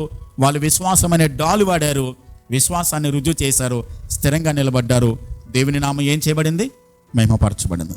కాబట్టి విశ్వాసం అనేటువంటి డాలును మనం ఎప్పుడు వాడాలి, వినియోగించాలి. పరిస్థితులు మన చుట్టూ తారుమారుగా ఉండొచ్చు, మనం అనుకున్నటువంటి పరిస్థితులకు వేరుగా వ్యతిరేకంగా ఉండొచ్చు. అయినప్పటికీ కూడా మన విశ్వాసమైనటువంటి డాలును మనం వాడాలి, వినియోగించాలి. చాలా సందర్భాల్లో విశ్వాసంలో మనము సన్నగిలిపోతూ మన వల్ల కాదేమో, మనం చేయలేమేమో, ఇది జరగదేమో, దేవుడు చేయలేడేమో అనేటువంటి అపనమ్మకము, అవిశ్వాసముతో మనమున్నప్పుడు సాతానుడు వాడు మన మీద విజయాన్ని సాధిస్తాడు. వాడు ఏంటనంటే మనల్ని పడగొట్టడమే, ఏ విధంగా అయినా సరే మన ఆత్మీయ జీవితాన్ని వెనక్కి లాగేయడమే. మనము దేవుని మీద విశ్వాసాన్ని పెంపొందించుకోకుండా, దేవునిలో ఎదగకుండా వెనక్కి లాగేయడం, దేవుని మీద ఆధారపడకుండా చేయడమే వాడి ప్రాముఖ్యమైన పని. దేవుని మీద ఆధారపడకపోతే కార్యాలు జరగవు. అప్పుడు కార్యాలు జరగనప్పుడు మనం ఏం చేస్తాం? అవిశ్వాసంలో, అపనమ్మకంలో ఇంకా వెనక్కి వెళ్ళిపోయి భయంతో, తర్వాత ఈ డిప్రెషన్లోకి వెళ్ళిపోయి ఇంకా నా పరిస్థితి ఇంతేనేమో, నా జీవితంలో ఇదే ఇలా జరుగుతుందేమో, ఎలా జరిగితే అలా జరగనివ్వండి అన్నట్టుగానే మనము నిరాశలోకి వెళ్ళిపోతాం తప్ప, దేవుడు నాకు సహాయకుడు, దేవుడు నాకు విశ్వాసమైనటువంటి డాలునిచ్చాడు, వాక్యాన్ని పట్టుకుని నేను దేవుని మీద ఆధారపడి విశ్వాసముతో ఈ పరిస్థితిని ఎదుర్కోగలిగితే, నేను జయించలేని పరిస్థితిలో ఉన్నప్పుడు దేవుని సహాయాన్ని కోరుకుంటే ఆయన నాకు సహాయం చేసి నాకు విడుదలని ఇస్తాడనేటువంటి నమ్మకము, విశ్వాసము మనలో కలిగి ఉండాలి. అలాంటి విశ్వాసంలో మనం కొనసాగాలి అని దేవుని వాక్యం మనకి స్పష్టంగా నేర్పిస్తుంది. కాబట్టి 4వది విశ్వాసమైనటువంటి డాలును మనం కలిగి ఉండాలి. 5వది ఏంటంటే చూద్దాం, 17వ వచనం. మరియు రక్షణయను శిరస్త్రాణమును దేవుని వాక్యమును ఆత్మ ఖడ్గమును ధరించుకునుడి. 5వది ఏంటంటే రక్షణయను శిరస్త్రాణం, రక్షణను శిరస్త్రాణం. ఇవి మనం ఏం చేయాలంటే ధరించుకోవాలనే పదాలు వాడాడు. డాల్ అయితే ఏం చేస్తాం? చేతితో పట్టుకుంటాం. కానీ రక్షణ అనేటువంటి శిరస్త్రాన్ని మనం ధరించుకోవాలి. స్టీఫెన్ జే కోల్ అనేటువంటి ఒక బైబిల్ పండితుడు ఏమన్నా చెప్పాడనంటే, మైండ్ దై హెడ్ అని చెప్పని మాట్లాడాడు ఈ లైన్ గురించి, రక్షణ శిరస్త్రాణం అనేటువంటి దాని గురించి. మన మనసును కంట్రోల్లో జాగ్రత్తగా ఉంచుకోవాలి. ఎవరైనా ఇంటికి వెళ్ళామనుకోండి, ఒకవేళ స్టెప్స్ కింద నుంచి వెళ్ళాలనుకోండి, మెట్ల కింద నుంచి, దానికి బీమ్ వేసి ఉంటుంది కదా, అది తలకి తగులుతుందేమని చెప్పని అక్కడ రాసి రెడ్డ మార్కుతో పెడతా ఉంటారు. కొంచెం తల కిందకి దించుకుని వెళ్ళండి. కొన్ని సందర్భాల్లో మెయిన్ రోడ్లో వెళ్తున్నప్పుడు, చిన్న రోడ్లోకి వెళ్ళేటప్పుడు అక్కడ ఇలా ఇనపతో కూడినటువంటి ఆర్చ్ లాంటిది పెడతా ఉంటారు. ఎందుకనంటే ఎత్తైన వాహనాలు, బరువైన వాహనాలు ఆ రోడ్లో వెళ్ళకూడదు. ఎందుకనంటే అక్కడ ఎంతైతే లిమిట్ పెట్టారో అంతే హైట్లో వెళ్ళాలి. ఎందుకంటే రోడ్డు బలహీనంగా ఉంది.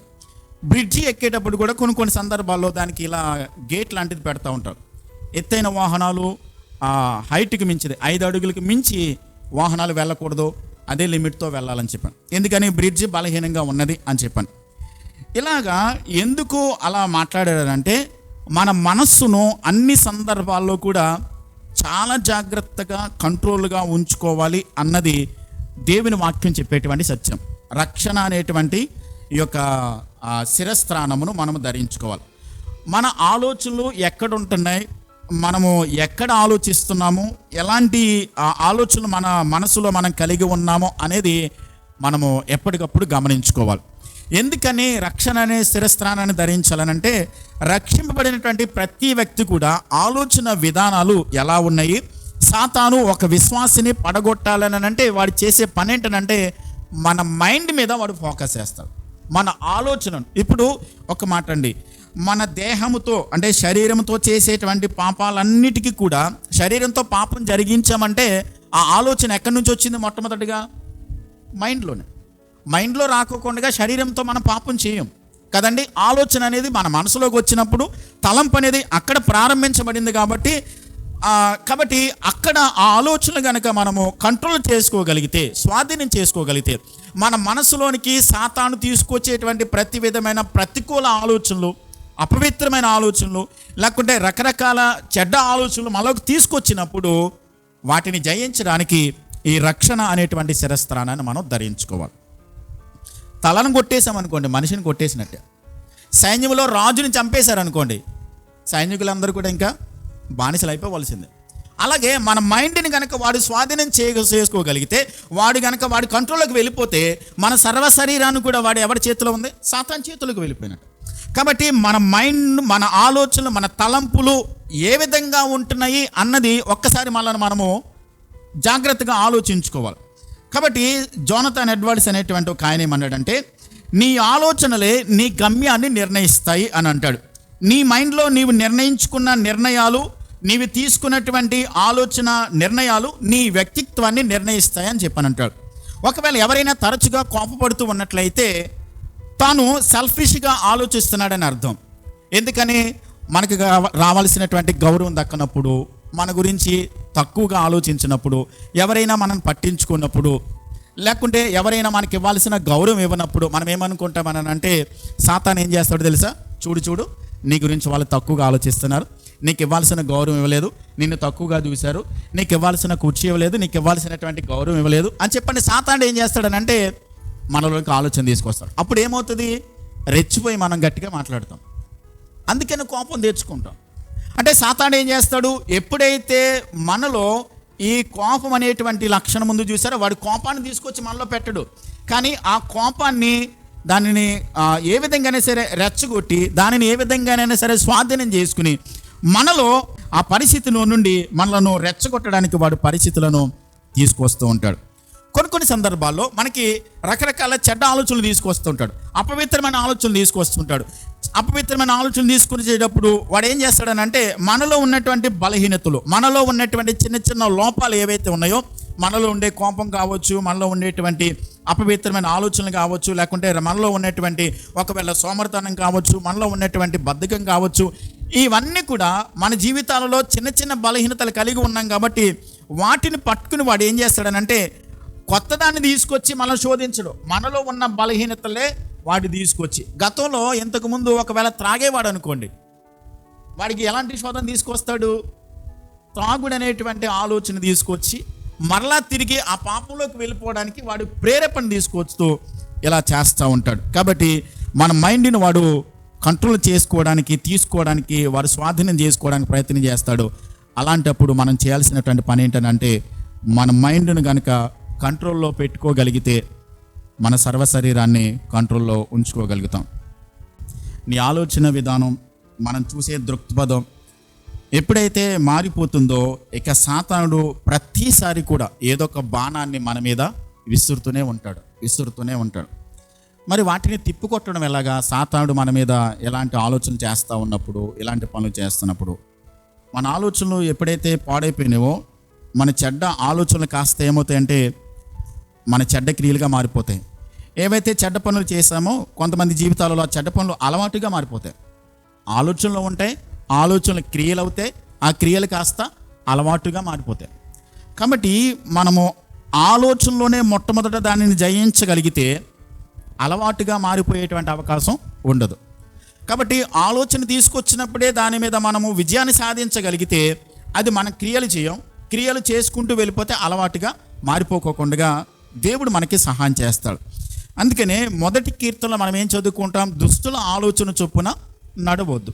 పాపుల మార్గమున నిలవద్దు, అపహాసకులు కూర్చుండు చోట కూర్చుండవద్దు. ఏం చేయాలి? దాన్ని అధిగమించాలంటే 2వ వచనం నుండి రాయబడింది, యెహోవా ధర్మశాస్త్రమునందు దివారాత్రులు దాన్ని ధ్యానించాం. వాక్యాన్ని మన జీవితంలో, మన హృదయాల్లో స్టోర్ చేసుకున్నప్పుడు, సాతాను ఆలోచనలు తీసుకొచ్చినప్పుడు ఆల్రెడీ అక్కడ ఏముంది? దేవుని వాక్యం ఉంది. ఈ చెడ్డ ఆలోచనలను సాతాను తీసుకొచ్చి మన మైండ్లో పెట్టడానికి ప్రయత్నించినప్పుడు పవిత్రమైన, అమూల్యమైన, శక్తివంతమైన, ప్రతి పరిస్థితిని జయించగలిగినటువంటి వాక్యపు శక్తి మన హృదయాలలో మనం పెట్టుకున్నాం కాబట్టి వాటిని ఓడించడానికి ధర్మశాస్త్రము, దేవుని వాక్యమే మనకి సహాయపడుతూ ఉంటుంది. దశలోనికలకి రాసినటువంటి మొదటి పత్రిక 5వ అధ్యాయము 5-6 వచనాల్లో అపోస్తలుడైన పౌలు గారు ఇలా రాశాడు. దశలోనికలకి రాసినటువంటి మొదటి పత్రిక 5వ అధ్యాయము 5వ వచనం ఇలా వ్రాయబడింది, మీరందరూ వెలుగు సంబంధులను పగటి సంబంధులనే ఉన్నారు. మనము రాత్రి వారము కాదు, చీకటి వారము కాము. కావున ఇతరుల వలె నిద్రపోక మెలకువగా ఉండి మత్తులము కాక ఎందుము. నిద్రపోవారు రాత్రి వేళ నిద్రపోవుదురు, మత్తుగా ఉండేవారు రాత్రి వేళ మత్తుగా ఉందురు. మనము పగటి వారమై ఉన్నాము గనుక మత్తులమై ఉండక విశ్వాస ప్రేమలను కవచనము, రక్షణ నిరీక్షణ శిరస్త్రానం ఏం చేయాలి? ధరించుకోవాలి. సాతాను చేసేటువంటి మరొక పని ఏంటంటే రక్షణ విషయంలో అనుమానాన్ని కల్పిస్తాడు. ఇది చాలా జాగ్రత్తగా గమనించను. రక్షణ అనేది 3 కాలాలకు సంబంధించింది, భూత, వర్తమాన, భవిష్యత్ కాలాలకు సంబంధించింది. ప్రాముఖ్యంగా సాతాను చేసే పని ఏంటంటే రక్షణ శిరస్త్రాన్ని మన తలకు ఎందుకు ధరించుకోవాలనంటే మన మైండ్లోకి రకరకాల ఆలోచనలు తీసుకొస్తాడు. కాబట్టి రక్షణ గురించి భూతకాలంలో అంటే గతంలో మన రక్షణ గురించి అనుమానాన్ని తీసుకొస్తాడు. నువ్వు రక్షింపబడలేదు, నీ రక్షణ సరైనది కాదు, నీ పాపాలు క్షమించబడలేదు, అని పాపంలోకి ఇంకా వెల చెల్లించలేదు అన్న ఆలోచన తీసుకొస్తాడు.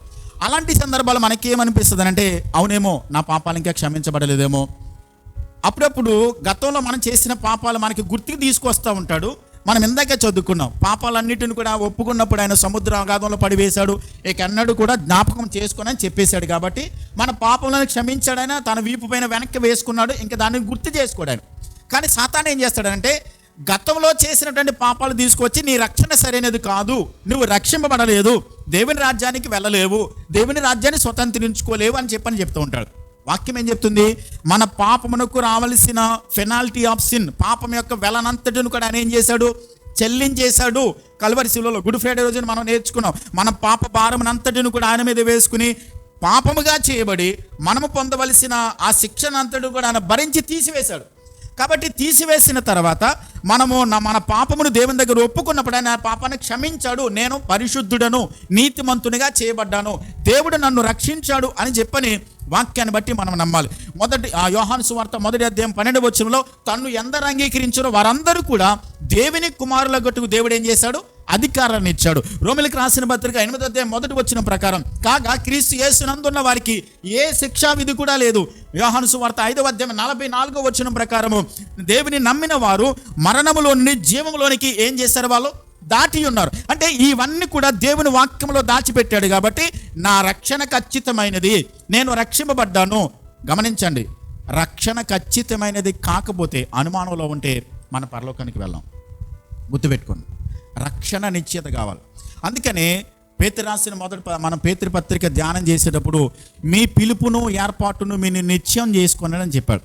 నేను రక్షింపబడ్డాను, ప్రభు నన్ను రక్షించాడు, నా పాపంలో క్షమించాడు, సిలువలో ఆయన వెల కట్టేశాడు, చెల్లించాడు, దానిని అంతటిని కూడా తీసివేశాడు, నన్ను నీతిమంతునిగా నీతిమంతురాలుగా చేశాడు, నేను దేవునికి కుమార్తెనిగా నన్ను అంగీకరించాడు, సొత్తైన ప్రజలుగా ప్రత్యేకమైన జనాంగంగా ఏర్పాటు చేసుకున్నాడనే నిశ్చయత లేకపోతే మనం ఇంకా రక్షణలో అనుమానంలో ఉన్నట్లయితే వాడు ఎలాంటి ఆలోచన తీసుకొచ్చి రక్షింపబడలేదని చేస్తాడు. గతాన్ని గురించి, ప్రస్తుతం వర్తమాన కాలాన్ని గురించి వాడు ఏం చేస్తాడనంటే వాడు తీసుకొచ్చేటువంటి ఆలోచనలు ఎలా ఉంటాయనంటే వాడు ఈ రక్షింపబడిన తర్వాత కూడా మనము ప్రతిదినము కూడా రక్షణలో ఎదిగే వారిగా ఉండాలి. రక్షణలో మనం ఏం చేయాలి? ప్రస్తుత కాలంలో వర్తమాన కాలంలో సంబంధించింది ఏంటంటే ప్రభు నన్ను పాపపు ప్రభుత్వం నుండి నన్ను ఏం చేశాడు? విడిపించాడు. ఇంకా పాపం మన మీద ప్రభుత్వం చేయడానికి అధికారం లేదు. ఎందుకంటే పాపము ప్రభుత్వం మన మీద చేయడానికి లేదు. ఎందుకంటే పాపాన్నంతటిని కూడా ప్రభు ఏం చేశాడు? తీసేశాడు, క్షమించాడు. మనం చేసినటువంటి ప్రతి పాపమును కొట్టివేశాడు. కాబట్టి పాపము మన మీద అధికారం చేయడానికి లేదు. నేను రక్షింపబడ్డాను, పవిత్రురాలను అని చెప్పాను. రక్షింపబడిన తర్వాత మనలో ఖచ్చితంగా ఏం చేయాలి?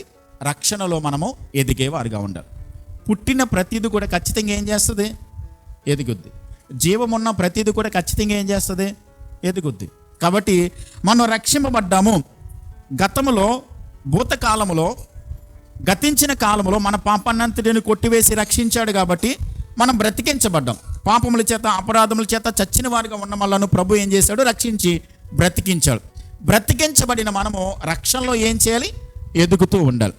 భవిష్యత్తు గురించి కూడా ఏం చేస్తాడనంటే, భవిష్యత్తులో నీవు దేవుని రాజ్యాన్ని స్వతంత్రించుకోలేవు, దేవుని రాజ్యానికి వెళ్ళలేవు అనేటువంటి అనుమానాలు తీసుకొస్తాడు. కాబట్టి రక్షింపబడిన ప్రతి ఒక్కరిని కూడా ప్రభువు ఏం చేశాడనంటే నిత్య రాజ్యానికి వారసులుగా చేశాడు. మన పేరు దేవుడు జీవ గ్రంథంలో రాసిపెట్టి ఉంచాడు.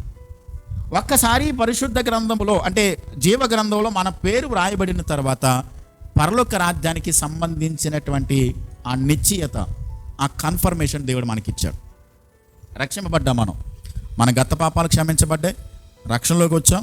రక్షణలో ఎదుగుతున్నప్పుడు మనము దేవుని రాజ్యాన్ని ఖచ్చితంగా స్వతంత్రించుకుంటాం. సాతాను ఏం చేస్తాడనంటే ఇలాంటి ఆలోచనలు తీసుకొచ్చి మన మైండ్లో తీసుకొచ్చి కూర్చొని, నువ్వు రక్షింపబడలేదు, నీ పాపాలు క్షమించబడలేదు, నువ్వు పరలోకానికి వెళ్ళవు అని చెప్పని అనుమానాలు తీసుకొస్తుంటాడు. మనం చేయాల్సిన పని ఏంటంటే, నేను రక్షింపబడ్డాను, నా పాపాలు కొట్టివేయబడ్డాయి, ఖచ్చితంగా నేను దేవుని రాజ్యాన్ని స్వతంత్రించుకుంటాను అనేటువంటి ఆలోచనతో మనం బ్రతకాలి. ఆరవది ఏంటంటే, దేవుని వాక్యం అనేటువంటి ఖడ్గమును మనము ధరించుకోవాలి. వాక్యము అంటే ఖడ్గం అనేది వాక్యమునకు చాలా చోట్ల ఉపయోగించబడింది. చాలా సందర్భాల్లో 2 అంచులు కలిగినటువంటి ఖడ్గము అని కొన్ని చోట్ల వాడబడింది. ఇక్కడ ఆత్మ ఖడ్గము అనే మాట వాడాడు. చూడండి, ఎఫెసీ పత్రిక 6వ అధ్యాయంలో 6వ అధ్యాయము 17వ వచనం, దేవుని వాక్యమును ఆత్మ ఖడ్గమును ధరించుకోవాలి. ఆత్మ ఖడ్గం అంటే ఆత్మ అనే చోట బోల్డ్ లెటర్స్ ఉంది కదండి, పెద్ద అక్షరాల్లో, నల్ల అక్షరాలు. అక్కడ రాయబడింది పరిశుద్ధాత్మదేవుడు. పరిశుద్ధాత్మదేవుడు ఖడ్గం అంటే ఏంటి? వాక్యం. ఆ పరిశుద్ధాత్మదేవుడు వాక్యము, ఈ రెండింటిని కూడా అంటే ఇద్దరిని కూడా మనము ధరించుకోవాలి అని చెప్పాడు. ఒక మాట, మన చేతికి ఇవ్వబడింది, దీనిని సంపూర్ణ వాక్యం అంటారు బైబిల్ గ్రంథం. ఇది లోగోస్ అంటారు. లోగోస్ అంటే పరిపూర్ణమైన వాక్యం. ఈ పరిపూర్ణమైన వాక్యము మన విశ్వాస జీవితంలో చదువుకుంటూ వెళ్తున్నప్పుడు పరిశుద్ధాత్మ దేవుడు మనకు వాక్యపు ప్రత్యక్షత ఇస్తూ ఉంటాడు. ఇది చాలా గమనించాలి. మీరు చాలాసార్లు చదివేసి ఉంటారు. కొన్నిసార్లు ఆ అధ్యాయం మరలా చదివినప్పుడు ఏదో ఒక్క లైన్ మిమ్మల్ని పట్టుకుంటుంది. అరే, ఈ వాక్యం చాలాసార్లు చదివానే, ఎంత ప్రత్యక్షత, ఎంత లోతు దీంట్లో ఉందా అన్నది ఎప్పుడు కలుగుద్దాను అంటే, ఈ లోగోస్ అనేటువంటి వాక్యాన్ని చదువుకుంటూ వెళ్ళారు, ఈ ఖడ్గం అనేటువంటి వాక్యాన్ని చదువుకుంటూ వెళ్ళారు. మీలో ఉన్న పరిశుద్ధాత్మ దేవుడు చేసే పని ఏంటంటే దీన్ని రేమా వాక్యం అంటారు. లోగోస్, రేమా, ఈ 2 పదాలు వాడారు గ్రీకులో. ఈ రేమా అనేది పరిశుద్ధాత్మ దేవుని యొక్క ప్రత్యక్షత, ఇన్స్పైరేషన్ అంటారు దీన్ని, స్పిరిట్ ఆఫ్ ఇన్స్పైరేషన్ అంటారు. ఆత్మదేవుడు మనకి ఇచ్చేటువంటి ప్రత్యక్షత. మీరు గమనించండి, ఇప్పుడు ఒకవేళ కీబోర్డ్ ఉంది కదా, సంగీతం వాయించేది, మనకి బాగా సంగీతంలో బాగా దిష్ట కలిగినటువంటి వారు జేకే క్రిస్టఫరు, తర్వాత బాగా ఈ మధ్య కమలాకర్ అనేటువంటి ఒక ఆయన మంచి సంగీతాన్ని, మంచి పాటలు చేస్తాను. ఆయన దగ్గర కీబోర్డ్ తీసుకుని వెళ్ళి, బ్రదర్ ఇందులో చాలా స్వరాలు ఉంటాయి కదా అని చెప్పానంటే, ఉన్నాయి బ్రదర్ అని చెప్పాను. ఇందులో ఉన్నదే తీసుకుని రాగలరా అని చెప్పానంటే, అవునండి ఇందులో ఏది ఉందో అదే తీసుకుని రాగలనని చెప్పాను అంటారు వాళ్ళు. నా కీబోర్డ్ గురించి నాకు సరైన అవగాహన లేదు. నేను ప్లే చేస్తే శబ్దం వస్తుంది, కీబోర్డ్ ప్లేయర్ ప్లే చేస్తే స్వరం బయటకు వస్తుంది. అర్థమైందా మీకు?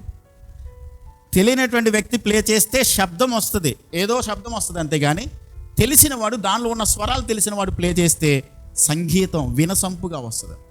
వాక్యాన్ని చదివినప్పుడు మామూలు చదువుకుంటూ వెళ్ళిపోతాం.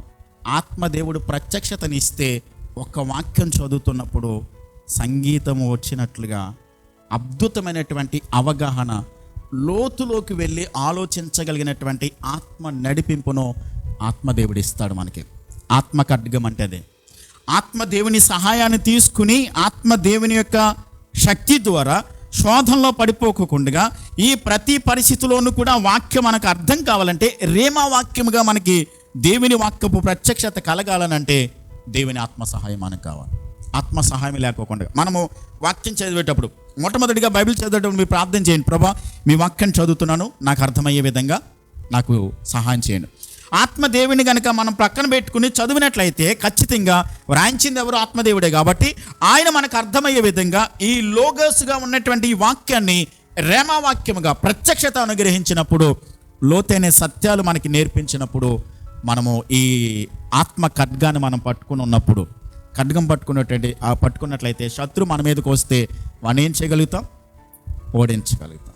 ఈ వాక్యపు ప్రత్యక్షత మనలో రావాలి, అది మనం నేర్చుకోవాలి, మనము దేవుని వాక్యాన్ని అర్థం చేసుకోవాలి. 6 విషయాలు మనం నేర్చుకున్నాం. మొట్టమొదటిది సత్యం అనే దట్టి, రెండవది నీతి అనే మైమరువు, మూడవది పాదములకు సమాధాన సువార్తమైన షూస్ తీసుకోవాలి, నాలుగవది విశ్వాసం అనే డాలు పట్టుకోవాలి, తర్వాత రక్షణ అనే శిరస్త్రాణం పెట్టుకోవాలి, ఆరవది వాక్యం అనేటువంటి ఖడ్గమును మనం పట్టుకోవాలి. ఇవన్నీ అలంకార రూపంలో చెప్పబడ్డాయి. వాక్యాన్ని మనం ఎక్కువగా ఎంతైతే చదువుతామో, ప్రార్థనలో దేవుని సన్నిధిలో ఎంత ఎక్కువగా మనం గడుపుతామో, ఈ సాతాను తీసుకొచ్చేటువంటి ప్రతి ఆలోచనను కూడా మనం జయించగలుగుతాం. సమయం అవుతుంది.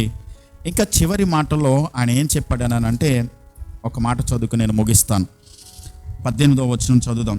ఆత్మ వలన ప్రతి సమయమందును ప్రతి విధమైన ప్రార్థనను విజ్ఞాపనను చేర్చు, ఆ విషయమై సమస్త పరిశుద్ధుల నిమిత్తమును పూర్ణమైన పట్టుదలతో విజ్ఞాపన చేయొచ్చు, మెలకువగా ఉండడు. ఇక్కడ కొంతమంది పండితులు ఏం చెప్పారనంటే, కేవలం 6 మాత్రమే కాదు కానీ 7వది కూడా యాడ్ చేశారు. అదేంటనంటే ప్రార్థన అనే ఆయుధాన్ని, ప్రార్థన అనేదాన్ని. పైనున్న 6 కూడా కంట్రోల్ చేసేది ఏంటనంటే ప్రార్థన. పైనున్న 6 ఆయుధాలను కూడా నడిపించేది ఏంటనంటే ప్రార్థన. ఇక్కడ చెప్పిన మాటలు ఏంటంటే ప్రతి సమయమందును ప్రతి విధమైన ప్రార్థన, విజ్ఞాపన. ఇప్పుడు ప్రార్థన సర్వసాధారణంగా చేసుకుంటూ వెళ్ళిపోతాం. మరి విజ్ఞాపన అంటే ఏంటి? ప్రత్యేకంగా చేసేది. ప్రత్యేకంగా అంటే ఏదైనా విషయం గురించి ఎలాగండి చాలా సీరియస్గా ఉంది, చాలా కండిషన్ చాలా క్రిటికల్గా ఉందని చెప్పినప్పుడు దాని గురించి ప్రత్యేకంగా ప్రార్థన చేస్తాం. అలాగే ఒక స్పెసిఫిక్ ప్రార్థన, ఒక విజ్ఞాపన, దాని గురించి పట్టుదల కలిగి ప్రార్థన చేసేటప్పుడు మనం కలిగి ఉన్నటువంటి ఈ 6 ఆయుధాలన్నిటిని కూడా మేనేజ్ చేయడానికి ఈ ప్రార్థన అనేది మనకు సహాయపడుతుంటారు. నేను గమనించండి, చరిత్రలో జరిగినటువంటి 2 విషయాలు చెప్పి నేను ముగిస్తాను. ఆఫ్రికా ఖండంలో రువండా అనేటువంటి ఒక ప్రాంతం ఉంది. ఆఫ్రికా మధ్యలో ఉంటుందన్నమాట. చరిత్రలో జరిగినటువంటి వాస్తవం. కొన్ని సంవత్సరాల క్రితం రువండాలో 2 తెగల మధ్య ఎప్పుడు గొడవలు జరుగుతూ ఉండేవి. ఒక తెగవారు ఏం చేసేవారంటే దేవుని నమ్ముకున్నటువంటి బిడ్డలను ఎక్కువగా చంపుతూ ఉండేవారు, వాళ్ళని ఎక్కువ బాధపడుతూ ఉండేవారు. చాలా లక్షల మంది చచ్చిపోయారు కొంతకాలం క్రితం. ఒకనొక రోజున 2 సైనికులు ఒక పాస్టర్ గారి ఇంటికి వచ్చారు. ఆయన భార్య, ఆయన 2 బిడ్డలు ఉన్నారు. ఒక గుడిసెలో ఉన్నారు. వాళ్ళు గుడిసెలో ఉండి వాళ్ళు వచ్చారు, ఏమన్నారంటే చంపేయడానికి వచ్చారు. పాస్టర్ గారు అన్నారు, ఏమంటే 1-2 నిమిషాలు టైం ఏంటో మాకు, ఆ తర్వాత మీ పని మీరు చేసుకుని వెళ్ళిపోతారు కానీ చెప్పని 4 కూడా మోకరించి ప్రార్థన చేశారు. ప్రభువా, మేము నమ్ముకున్నాం, మీ అందు విశ్వాసం ఉంచాం, కాబట్టి మేము నమ్ముకున్నాం కాబట్టి ఈ సైనికులు వచ్చారు, మమ్మల్ని చంపడానికి వచ్చారు. మేము చనిపోయిన తర్వాత మీ నిత్యరాజ్యంలో మేము ఉండే విధంగా మాకు సహాయం చేయమని చెప్పి ప్రార్థన చేశారు. 2 నిమిషాలు కళ్ళు తెరిచేసరికి సైనికులు లేరు, వెళ్ళిపోయారు. వెళ్ళిపోయిన తర్వాత వీళ్ళు మరలా యథావిధిగా ఇంటింటికి వెళ్ళి సువార్త చెప్పడం అది చేస్తూ ఉన్నారు. 1 నెల రోజుల తర్వాత మరలా 2 సైనికులు కనబడ్డారు ఈ పాస్టర్ గారు. కనబడ్డ తర్వాత అడిగాడు ఆయన, ఈ చరిత్రలో జరిగినటువంటి వాస్తవం, ఏమైంది ఆ రోజున? మమ్మల్ని చంపడానికి వచ్చారు కదా, మమ్మల్ని చంపుకోకుండా ఎందుకు పారిపోయారు అని చెప్పానంటే వాళ్ళు చెప్పిన సాక్ష్యం ఏంటో తెలుసండి? మీరు మోకరించి ప్రార్థన చేయడానికి మోకరించారు, మీ చుట్టూ ఒక అగ్ని లాంటిది వచ్చింది, అది మండుతూ ఉంది, కానీ మీరు కాలిపోవట్లా.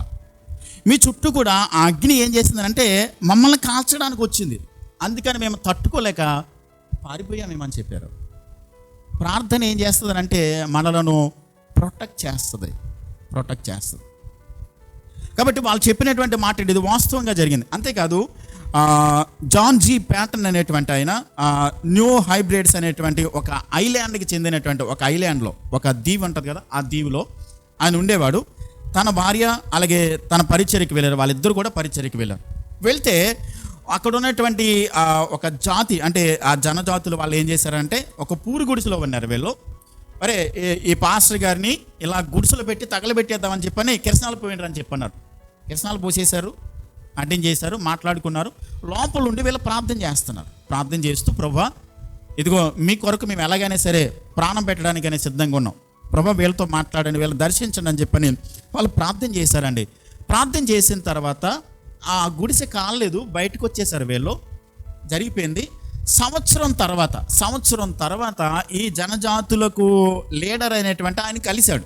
కలిసిన తర్వాత అక్కడ మాట్లాడినటువంటి మాట ఏంటంటే, ఆయన చెప్పిన మాట ఏంటంటే చరిత్రలో జరిగింది. జాన్ జీ ప్యాటర్న్ అని మీరు అవసరమైతే గూగుల్లో కూడా చూడండి. ఒక న్యూ హైబ్రిడ్స్ అనేటువంటి ఒక ల్యాండ్లో దీవిలో ఉండేటటువంటి పరిస్థితి జరిగిన సంఘటన. అని చెప్పిన పరిస్థితి ఏంటంటే, సార్ మేము మీ గుడిసె మీద కిరసనాలు పోసామండి, అగ్ని వేసేసామండి. అగ్ని వేసేస్తే మా కళ్ళ ముందే అయితే కాలిపోతుంది, కానీ మీరు మాత్రం లోపల సేఫ్టీగా ఉన్నారు, లోపల మీరు భద్రంగా ఉన్నారు. మీ దేవుడు మిమ్మల్ని కాపాడాడు, మీ దేవుడు మిమ్మల్ని భద్రపరిచాడు. మీరు చేసిన ప్రార్థన మీ చుట్టూ కూడా ఒక కంచెలాగా, ఒక అగ్నిలాగా దేవుడు భద్రం చేసి ఉంచాడు. మీరు ఎలా బ్రతికి బయటపడ్డారనంటే మీ దేవుడు తప్ప ఇది ఎవరి వల్ల జరిగే పని కాదు అని చెప్పని ఆ జనజాతుల్లో ఉన్నటువంటి యజమాని ఆ రోజున మారు మనసు పొంది దేవునిలోకి రాగలిగాడు. ఇది నేనేమి కట్టుకథలుగా చెప్పట్లేదు, చరిత్రలో జరిగినటువంటి వాస్తవాలు మీ ముందు పెడతా ఉన్నాను. కాబట్టి మన విశ్వాస జీవితంలో పైనున్న 6 లక్షణాలు మనం కలిగి ఉండి వాటిని మేనేజ్ చేయగలగాలంటే ప్రార్థన అనేది మనకి చాలా ప్రాముఖ్యం. అందుకని పౌలు గారు అంటున్నాడు, నా కోసం కూడా ప్రార్థన చేయండి, పట్టుదలతో విజ్ఞాపన చేయొచ్చు, ప్రతి సమయమందు దేవుని సన్నిధిలో ప్రార్థన చేయండి, దేవుని వాక్యాన్ని మీరు మీ జీవితాలలో అన్వయించుకునండి, దేవుని వాక్యంతో మీరు సంబంధాన్ని కలిగి ఉండండి. మీ విశ్వాసములో, మీ యొక్క రక్షణలో, మీ యొక్క ఈ సాతాను యొక్క యుద్ధములో మీరు ఓడించడానికి, విజయం సాధించడానికి మీకు సహాయపడుతుంది అని పౌలు గారు స్పష్టంగా చెప్తున్నాడు. ఈ 6వ అధ్యాయం 10 నుండి 20 వచనాల వరకు కూడా మనం ధరించుకోవలసినటువంటి ఈ 6 రకాలైనటువంటి మరొకటి 7 అంటే ప్రార్థన అనే దాన్ని కూడా మనం కలిపి మాట్లాడుకుంటే ఈ 7 ఆయుధాలు కూడా మన జీవితాలలో కలిగి ఉండి విశ్వాస జీవితంలో ఓడిపోకుండా. మీరు గమనించండి, మనం సాతానుని ఎదిరించలేకపోతున్నాము, సాతాను యొక్క ఉచ్చులో పడిపోయి, శోధనలో పడిపోయి పాపంలోకి వెళ్ళిపోతున్నామంటే తగినంత వాక్యం మనలో లేదు, తగినంత విశ్వాసం మనలో లేదు, తగినంత ప్రార్థనా జీవితం మనలో లేదు. కాబట్టి మనం ఇంకా ఇంప్రూవ్ అవుదాం. ప్రార్థనలో, వాక్యములో, విశ్వాసములో, దేవుని మీద ఆధారపడడంలో ఇంకా ప్రతిదినం పెంచుకుంటూ దేవునికి సమీపంగా వద్దాం. సాతానుని ఓడించి దేవుని ఎదుట నిలబడినప్పుడు బలానమ్మకమైన మంచుదాసుడు అని చెప్పని దేవుని చేత బహుమానం పొందుకునేటువంటి వారిగా ఉండాలని దేవుని వాక్యాన్ని బట్టి హెచ్చరిక చేయబడుతున్నాం. ప్రార్థన చేద్దాం. కళ్ళు మూయండి. చెప్పబడిన వాక్యాన్ని జ్ఞాపకం చేసుకుని ఒక్క నిమిషం ప్రార్థన చేద్దాం. దేవుడు మనతోనే మాట్లాడుతున్నాడు. మీరు పోరాడినది ఆత్మ సంబంధమైనటువంటి దురాత్మల సమూహాలతో, శత్రు సమూహాలతో, చీకటి అంధకార శక్తులతో మనం పోరాడుతున్నాం. ఈ పోరాటం ఆత్మ సంబంధమైంది. ఈ పోరాటం కంటికి కనబడేది కాదు. ఈ పోరాటం చాలా శక్తివంతమైంది. శక్తివంతుడైనటువంటి సాతానుతో మనం పోరాడుతున్నాం. కాబట్టి వాటిని ఓడించాలంటే, వాడి మీద విజయం పొందాలంటే ఖచ్చితంగా మనలో ఈ 7 లక్షణాలు మన జీవితాల్లో ఖచ్చితంగా ఉండాలి. వాటిని అలవర్చుకుందాం. లేకపోతే ప్రభు దగ్గర సహాయం కోరుకొని దేవుని మీద ఆధారపడదాం. ప్రార్థన చేద్దాం. ప్రేమ కలిగిన తండ్రి, మా గొప్ప దేవా, మీకు స్తోత్రాలు. నాయనా, మా విశ్వాస ఆత్మీయ జీవితంలో మేము కలిగి ఉండవలసిన ఆయుధాలు ఏంటో మీరు మాకు నేర్పించారు. విశ్వాసం అనే డాలు, వాక్యం అనే ఖడ్గము, రక్షణ అనేటువంటి సువార్త, ఆ రక్షణ అనేటువంటి శిరస్త్రానము, ప్రభా తండ్రి పాదములకు సువార్త వలనటువంటి శూషణైనా, అలాగే తండ్రినైనా సత్యం అనే దట్టి, వీటన్నిటిని కూడా మేము ధరించుకుని మీలో ఎదగడానికి సహాయం చేయండి ప్రభా. మీరు మమ్మల్ని రక్షించింది మేము జయించాలని, ఓడిపోవడానికి కాదు నాయనా. మేము నిరుత్సాహంతో వెనక్కి వెళ్ళిపోవడానికి కాదు మమ్మల్ని రక్షించింది. పరిశుద్ధాత్మ దేవుని మాలో పెట్టారు. ఆత్మదేవుని మాకు మీరు అనుగ్రహించారు. మేము జయించాలనే విశ్వాసమైన డాలుని ఇచ్చారు, వాక్యాన్ని ఇచ్చారు, ఆత్మదేవుని మాకు ఇచ్చారు. ఓడిపోకుండా ప్రార్థనలో, వాక్యములో ఎదుగుతూ మీలో ఫలించేవారుగా, అనేక మందికి మాదిరికరంగా, లోకంలో మిమ్మల్ని ఎరగనటువంటి వారు ఎంతమంది అయితే ఉన్నారో వారందరినీ ప్రభు కొరకు, ప్రభా మీ రాజ్యం కొరకు సంపాదించేవారుగా మా ప్రయత్నం మేము చేస్తూ ప్రభా మీలో ఎదగడానికి, మీ రాజ్యాన్ని స్వతంత్రించుకోవడానికి, వాక్యాన్ని మా జీవితాలలో నీరు కట్టి ఫలింపచేసి మేము ఇంకా వాక్యంలో స్థిరపడి విశ్వాసంలో మరింతగా బలం తెచ్చుకుని మీలో తండ్రి నాయన విజయాలు సాధించడానికి మీ కృపను అనుగ్రహించి మేలు చేయండి. ఒకవేళ ఇంతవరకునైనా సాతాను యొక్క పన్నాగాల్లో ఉచ్చుల్లో పడిపోయి తండ్రి నాయన ఓడిపోయి నిరాశలో భయముతో తండ్రి నాయన అవిధేయతతో తండ్రి నాయన అధైర్యంతో ఉన్నట్లయితే వారిని మీరు బలపరిచి శక్తినిచ్చి మీరు మాతో ఉన్నారని, మీరు మా పక్షాన ఉన్నారని, మాకు సహాయం చేయగలిగిన దేవుడు అని మీ మీదనే పరిపూర్ణంగా ఆనుకొని ఆధారపడి విజయాలు సాధించడానికి, గొప్ప కార్యాలు మా విశ్వాస జీవితంలో అనుభవించడానికి, తద్వారా మీ నామమును మహిమపరచడానికి కృపను అనుగ్రహించి మేలు చేయమని యేసయ్య నామములో ప్రార్థించి వేడుచున్నాను మా పరమ తండ్రి. ఆమేన్.